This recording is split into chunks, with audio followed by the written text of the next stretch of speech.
अस्सलाम वालेकुम students, I hope क्या बिल्कुल खैरियत से होंगे। फर्स्ट ईयर कंप्यूटर साइंस की आज की इस वीडियो में एक इंतहाई इंपॉर्टेंट टॉपिक डिस्कस करेंगे, ग्राफ एल्गोरिदम। देखिए, जिस तरह से हम लोगों ने सर्चिंग एल्गोरिदम पढ़े, सॉर्टिंग एल्गोरिदम्स पढ़े, इसी तरीके से ग्राफ एल्गोरिदम्स भी है। ठीक हो गया। ये ग्राफ इटसेल्फ, ग्राफ हो या ट्री हो, ये भी डाटा स्ट्रक्चर्स हैं, यानी कि ये ऐसे मेथड्स हैं कि जिनके जरिए से हम अपने बड़ी मकदार के डाटा को स्टोर कर सकते हैं, ऑर्गेनाइज कर सकते हैं, डाटा को एनालिसिस किया जा सकता है। और डाटा के एनालिसिस के लिए जो खास पर्टिकुलरली जो मेथड यूज किया जाता है, यानी कि जो एल्गोरिदम इस्तेमाल किए जाते हैं, वो होते हैं आपके ट्री या ग्राफ। अब इसका क्या मतलब है, हम वो सारी डेप्थ में तो अभी बात करेंगे। पहले आप देखें कि हमारे पास डाटा स्ट्रक्चर क्या होता है, जिसके जरिए से हम अपने डाटा को स्टोर कर सकते हैं, ऑर्गेनाइज कर सकते हैं, एक ऐसा मेथड। और वो डाटा जो है वो कोई थोड़ी मकदार के अंदर नहीं होता, ह्यूज मकदार, ये ह्यूज अमाउंट के अंदर डाटा आपका हो सकता है। उसमें एक तो ट्री है और एक ग्राफ है। ठीक हो गया। ट्री इटसेल्फ, जैसे कि लेट्स सपोज मेरे पास एक नोड है इस तरह से, ये उसके साथ फर्दर कुछ नोड्स कनेक्टेड है इस तरह से, ये ट्री है। और ये है हमारे पास एक ग्राफ। ठीक हो गया।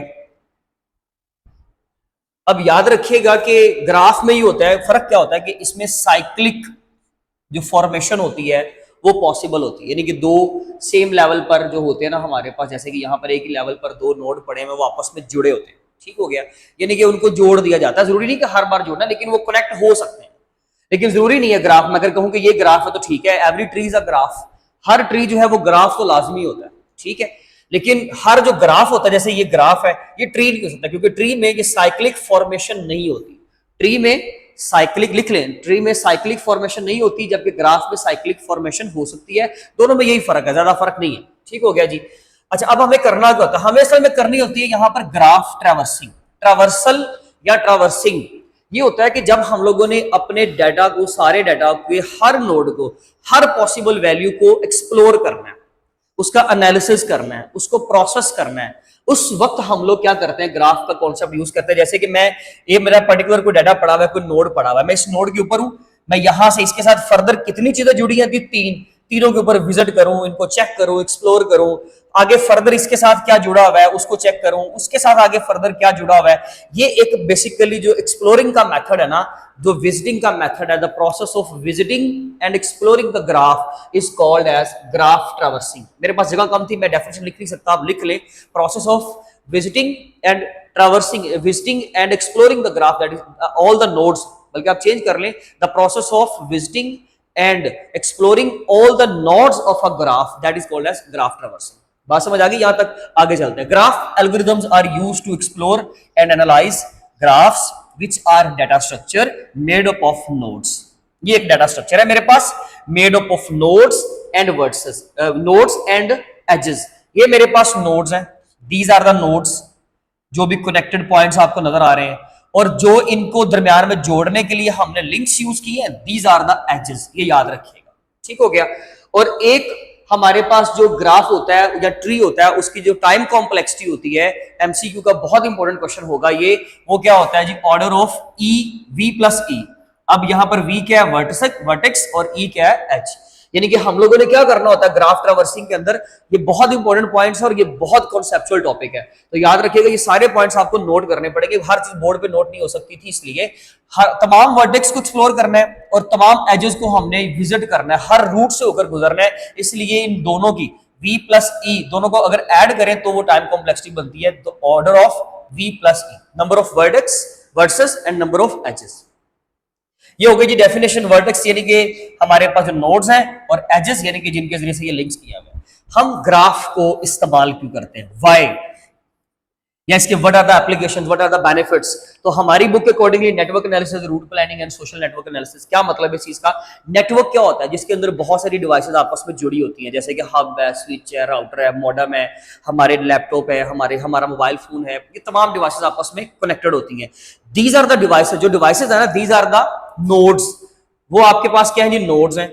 और दूसरी, इनको आपस में जोड़ने के लिए जो आप ईथरनेट की केबल यूज करते हो, जो आप सिग्नल्स यूज करते हो, जो भी लिंक आप यूज कर रहे हो, जो भी कनेक्शन आप यूज कर रहे हो, दीज आर द एजेस। तो नोड्स और एजेस। इसके अलावा रूट प्लानिंग की बात करते हैं, तो रूट प्लानिंग में क्या होता है, रूट प्लानिंग होता है हमारे पास जो नोड्स होते हैं वो होते हैं जैसे कि सिटीज, टाउन्स, ठीक है, ब्लॉक्स, ये सारे आपके वो चीजें हैं जिनको आपस में जोड़ना है। ठीक है।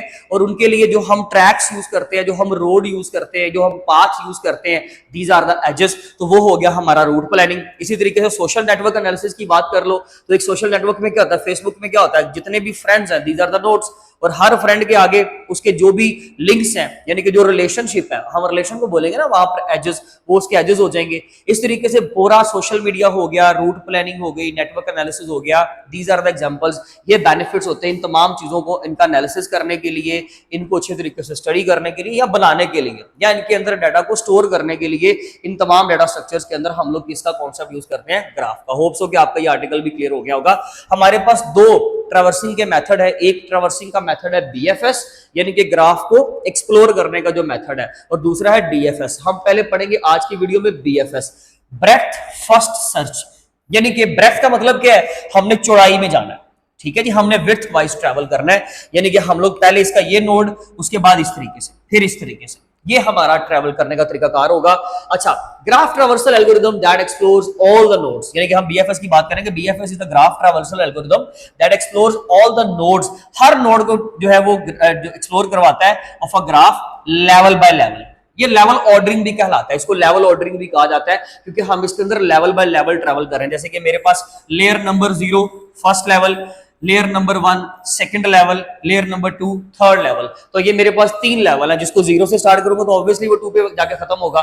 0 level, first level and second level. तो ये चीज याद रखिएगा, लेवल बाय लेवल भी इसको कहते हैं। It uses a queue to keep track of the nodes that needs to be explored. देखिए जी, ये यहां तक आपकी डेफिनेशन होगी, इसमें दोनों पॉइंट्स लिखेंगे। फिर वो बीएफएस का ट्रैवर्सिंग प्रोसेस पूछ सकता है शॉर्ट क्वेश्चन में, तो वो आपका शॉर्ट क्वेश्चन अलग से होगा। बीएफएस लॉन्ग में ज्यादा इंपॉर्टेंट नहीं है, दोनों मिलाकर आ सकते हैं। एक जो है अकेला, वो जरा जो है आप कह सकते हैं कि कंटेंट कम हो सकता है, दोनों मिलाकर आपका लॉन्ग बन सकता है। अदरवाइज कंपैरिजन आपका कह सकते हैं कि आ सकता है, ठीक है जी, लॉन्ग में। तो ये होगी हमारी डेफिनेशन। हमने इसमें क्या करना है कि यूज होगा क्यू, क्यू के जरिए से, क्यू की टेक्निक इस्तेमाल करते हुए, क्यू डाटा स्ट्रक्चर की टेक्निक इस्तेमाल करते हुए हम इसके अंदर डाटा को क्या करते हैं, ऐड करते हैं, इंसर्ट करते हैं, या वहां से डिलीट करते हैं। क्योंकि हमारे पास एक क्यू के अंदर दो ऑपरेशन होते हैं, एनक्यू और डीक्यू, डाटा इंसर्ट करना और डाटा को डिलीट करना। ये हम चैप्टर में 4 में जाकर डिटेल से पढ़ेंगे भी, ठीक है। क्यू कहते हैं, क्यू इटसेल्फ एक डाटा स्ट्रक्चर है।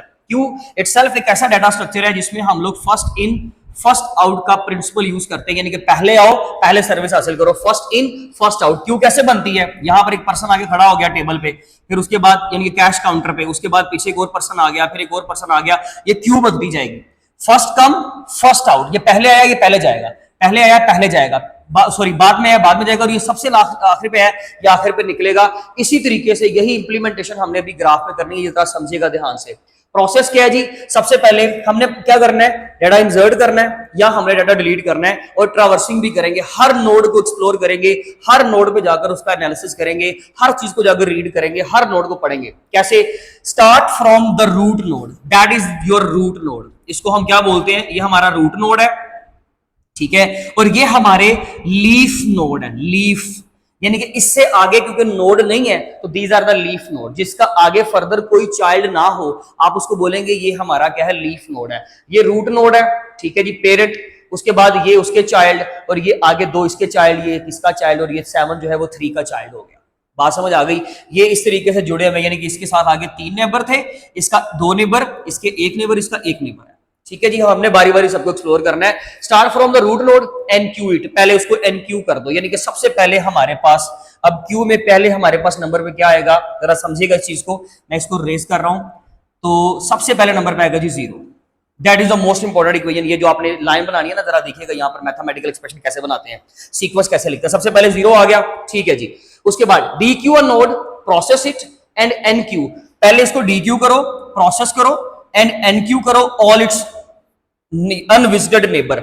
अब हमने 3 काम करने हैं, इसको प्रोसेस कर लिया, प्रोसेस करने के बाद ये कि आपने जो भी इसका एनालिसिस करना था, जो भी पढ़ना था, जो भी डाटा स्टोर करना था कर लिया, एनालिसिस कर लिया नंबर। उसके बाद अब हम सेकंड पे क्या करेंगे, हम इसके तमाम नेबर्स को विजिट करेंगे। जब हम नेबर्स की तरफ जाएंगे 1, 2 और 3 पे, इसके जो चाइल्ड हैं 1, 2 और 3, जिसका सीक्वेंस 3 to 1 भी हो सकता है, 2, 1, 3 भी हो सकता है, कुछ भी हो सकता है, यानी कि आप इनको तरतीब में जैसे मर्जी यहां पर लिख लो, इससे कोई फर्क नहीं पड़ेगा, याद रखिएगा, ठीक है जी। तो यहां पर 1 2 3 की कोई भी सीक्वेंस हो सकता है, ये एमसीक्यू का क्वेश्चन आपको बनाया जा सकता है, यहां पर जरा गौर कीजिएगा।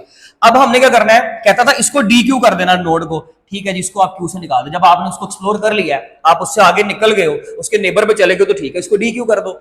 अब हमने क्यू को एम्प्टी भी करना है लास्ट तक, ये याद रखिएगा। उसके बाद repeat till Q is empty, ये काम तब तक करते थे जब तक आपकी क्यू खत्म नहीं हो जाती। पहले इंसर्ट किया, अब आपने डिलीट भी कर लेना, तो तभी तो पता चलेगा कि एफिशिएंटली आपका डाटा स्ट्रक्चर काम कर रहा है कि नहीं कर रहा। अब आप 0 पे आ गए, 1 पे चलो, 1 पे आ गए जी। 1 के बाद उसके नेबर कौन से हैं, 4 और 5, ठीक है जी, 4 और 5। हम 4 पे भी आ सकते हैं, 5 पे भी आ सकते हैं, कोई इशू नहीं है। लेकिन 1 2 3 आए इस तरीके से, यहां तक एक्सप्लोर हो गया, ठीक है। उसके बाद अब इनके आगे नेबर तो भी रहते हैं, तो 1 के नेबर कौन से, 4 और 5। जब मैं 4 पे आ जाऊंगा, ठीक है, पहले मैंने 1 2 3 लिख लिए हैं, वो लिख तो ली है। अब आप ये मत कहिएगा कि सर हम तो भी 3 पे हैं, नो, हम 3 पे नहीं है, हम इन तीनों में से किसी एक पे भी हो सकते हैं, कोई इशू नहीं, 2 पे भी हो सकते हैं, 3 पे भी हो सकते हैं, लेकिन हम स्टार्ट जा रहे हैं, सीक्वेंस अपना नहीं भूलेंगे। हम पहले जो है वो इस तरफ से आ रहे हैं, लेफ्ट वाइज, लेफ्ट से राइट जा रहे हैं, तो हम पहले लेफ्ट को कंप्लीट करेंगे। तो हम अपना 1 कंप्लीट करेंगे, उसके साथ कितने जुड़े हैं जी, 4 और 5, ठीक है जी, 4 और 5। तो जब आपने 1 एक्सप्लोर कर लिया है, तो 1 को डी क्यू कर दो, निकाल दो, आगे चलो। उसके बाद अब आप किसके ऊपर आ गए हो, 4 5 आपने लिख दिया। नेक्स्ट अब आप किसके ऊपर हो, 2 के ऊपर। 2 के कौन से नेबर है जी, 6, 6 के ऊपर आ जाओ, 2 एक्सप्लोर कर लिया, 2 को वाइंड अप कर दो, खत्म कर दो, डी क्यू कर दो। 3 पे जाओ, 3 का नेबर कौन सा है, 7, 7 लिख दो क्यू में, और 3 को जो आपने एक्सप्लोर कर लिया, खत्म कर दो। अब क्या करोगे, विड्थ वाइज चलना है ना, लेवल बाय लेवल, तो ये लेवल हो गया। अब आप आ गए हो 4 पे, breadth wise, BFS, breadth wise, बात समझ आ गई। उसके बाद हम क्या करेंगे, 4 पे आ जाएंगे। 4 का आगे कोई है नोड, कोई नेबर है, नो, आपने 4 को एक्सप्लोर कर लिया, ठीक है जी, इसको डी क्यू कर दो। 5 पे चलो, 5 का कोई आगे नेबर है, नो, कोई चाइल्ड नहीं है, कोई नेबर नहीं है, ये आपका लीफ नोड है, इससे आगे कुछ भी नहीं है, डी क्यू कर दो। फिर 6 पे जाओ एंड फिर 7 पे जाओ। आपका क्यू पहले इंसर्ट हुआ इसी सीक्वेंस में, बाद में आपने डी क्यू करके अपनी क्यू को एम्प्टी कर दिया। That is your BFS, the concept of BS. आप इसका स्क्रीनशॉट ले लें, आपके माइंड में जो भी क्वेश्चन आए एक बार वीडियो को जरा रिपीट करके देख लीजिएगा। स्टिल कोई क्वेश्चन होगा तो आप कमेंट सेक्शन के जरिए से पूछ सकते हैं। अपना बहुत ख्याल रखें, थैंक यू सो मच, अल्लाह हाफिज़।